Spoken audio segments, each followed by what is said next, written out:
오늘 6축 로봇 바이브 코딩 라이브를 시작하도록 하겠습니다. 6축 로봇이 무엇인지 간단하게 보고 넘어가려고 해요. 하나, 둘, 셋, 넷, 다섯, 여섯. 이렇게 6개 축이 있다고 해서 6축 로봇입니다. 뭐 용접이나 가공을 할 수도 있고 물건을 들어 올릴 수도 있습니다. 휴머노이드 로봇 팔도 보통 6개의 축으로 만듭니다. 하나, 둘, 셋, 넷, 다섯, 여섯. 총 6개의 축으로 구성이 된 6축 로봇입니다. 그럼 6축 로봇을 어떻게 만들 건지에 대한 고민을 해봐야 됩니다. 이 링크의 길이를 어떻게 설정할지를 정해야 됩니다. 그동안에 했던 로봇과는 좀 다르죠. 2축 로봇은 같은 평면 안에 링크가 있으니까 링크의 방향을 지정할 필요가 없죠. 4절 링크나 5절 링크도 마찬가지입니다. 6축 로봇은 조금 달라요. 요 축으로 회전을 하고 여기 축으로 회전을 합니다. 그래서 이거를 이제 쉽게 정의하기 위해서 로봇 공학에서는 DH 파라미터라는 걸 도입을 합니다.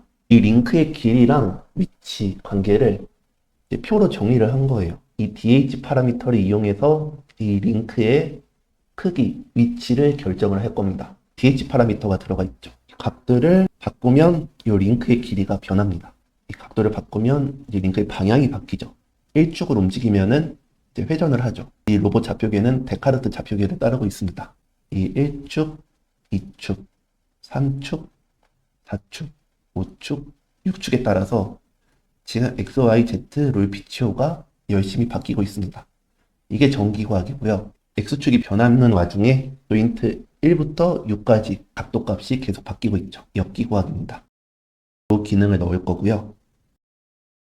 로봇을 쓸 때 로봇한테 티칭이라고 하는 게 있어요. 어디로 가야 할지 알려주고 그 위치를 저장을 해서 내가 저장한 위치만 계속 반복 운동을 하는 겁니다. A 포인트 저장, B 포인트 저장이라는 기능을 써서 A가 어딘지 B가 어딘지 로봇한테 알려줬고요.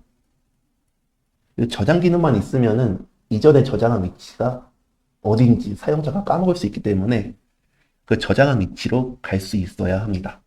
그게 A로 이동, B로 이동. 여기서 왕복 이동을 누르면 파일을 반복 운동합니다. 여기서 여러분이 이 각도를 시간 단위로 쪼개서 모터한테 전달만 해주면은 여러분들도 6축 로봇을 만들 수 있는 겁니다. 설계는 DH 파라미터에 맞게 하면 되는 거고요. 여기서 욕심을 조금 더 내면은 이런 기능도 넣을 수 있습니다. 장애물을 넣는 기능이에요. 그 사이에 이제 장애물을 한번 더 보겠습니다. 지금 로봇의 궤적에 이제 장애물이 접근을 했고요. 이 장애물을 피해갈 겁니다. 만약 장애물을 끄면은 다시 궤적이 원래대로 돌아옵니다. 여기까지 진행을 해보려고 해요. 먼저 첫 번째로 해야 될 거는 당연히 파이썬을 만든다고 말을 해야겠죠. 제가 늘 하던 대로 왼쪽에는 입력창, 오른쪽에는 3D 모습이 나와야 된다고 말을 할 겁니다. DH 파라미터가 있어야겠죠. DH 파라미터가 들어갔으면 전기구학을 넣어야겠죠. 역기구학도 넣어주겠습니다. 조그 기능을 넣을 겁니다. 포인트 이동, B 포인트 이동, 이 기능을 넣을 겁니다. 로봇이 이동할 때 궤적이 나오도록 표시를 할 거예요. 이제 로봇이 항상 모든 지점을 편하게 움직일 수 있는 게 아니에요. 저희가 손을 뻗어서 도달할 수 없는 지점들이 있잖아요. 예를 들어서 손을 뒤로 넘겨가지고 허리를 잡는다든지 만드는 동작들이 있죠. 로봇도 마찬가지입니다. 우리가 억지로 하게 되면 관절이 굉장히 아픕니다. 그거를 로봇 입장에서는 특이점 또는 싱귤러리티라고 부릅니다. 그 특이점을 고려해서 궤적을 생성을 하고 만약에 로봇이 움직이지 않으면 알려주고 특이점이 최적되는 방향으로 궤적을 만들어 달라고 요청을 합니다. 단위랑 툴박스 금지라고 되어 있는데요. 어떤 파이썬 버전에서는 이제 라이브러리 또는 모듈이 있어가지고 그 모듈로 쉽게 6축 로봇을 만들 수 있다고 해요. 저는 파이썬 3.13을 쓰고 있는데 그 버전에서는 툴박스가 안 돼서 알려주는 거고요. 6축 로봇은 플로 모델의 타고 수준은 익스텐디드로 할게요. 일단 이렇게 나왔습니다. 기능 점검을 좀 해봐야겠죠. 다행히 전기구학은 잘 들어갔습니다. 역기구학을 볼까요? A 포인트 저장, B 포인트 저장 움직여 볼게요. move A 포인트 하면 바로 A 포인트로 가야 되고요.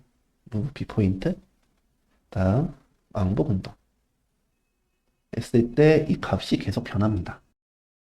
그러면 지금까지 기능은 매우 잘 들어간 겁니다. 장애물을 넣을 거고요. 장애물을 원기둥이라고 생각을 해볼게요. 제일 필요한 거는 이제 장애물 버튼이 있어야겠죠. 그 장애물이 어떤 형상을 가졌는지 알려줄 겁니다. 이제 장애물의 물리적인 크기랑 장애물의 위치를 정할 겁니다.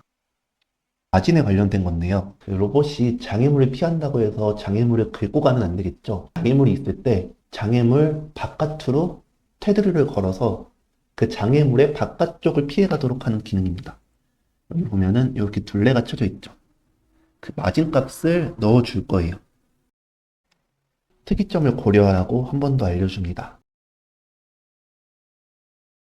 생각보다 느낌이 좋은데요. 좀 포즈를 과감하게 취해 볼게요. 아, 경로가 도달할 수 없는 지점이 있다고 해요.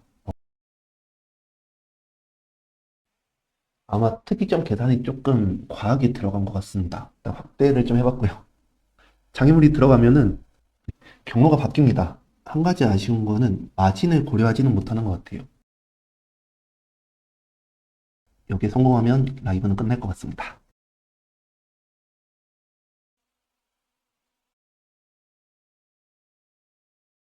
자, 오브스타클 켜서 이 친구를 여기까지 옮겨 보겠습니다. 300. 아, 좌표는 지금 여기 Y랑 X, Z 보고 지금 넣고 있어요. 오!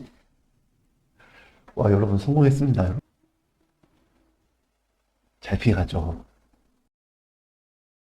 사실 여기서 만약에 더 욕심을 부린다면은 뭐가 있을까요, 여러분? 장애물을 보고 저랑 같은 생각을 하신 분이 계신지 궁금해서 말씀을 드려봤습니다. 로봇이 장애물을 피해가긴 하는데 장애물을 뚫고 지나가죠. 제가 말씀드린 게 이거였습니다.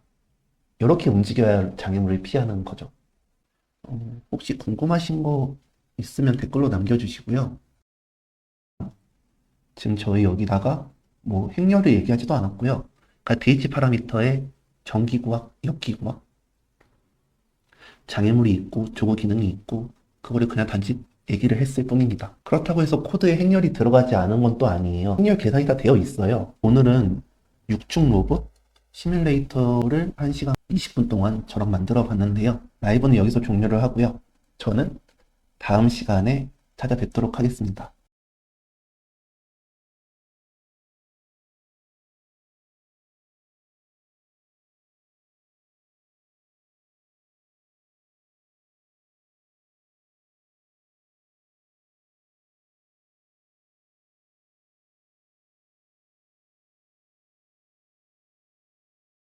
끝까지 시청해주셔서 감사합니다. 다음 시간에 뵐게요.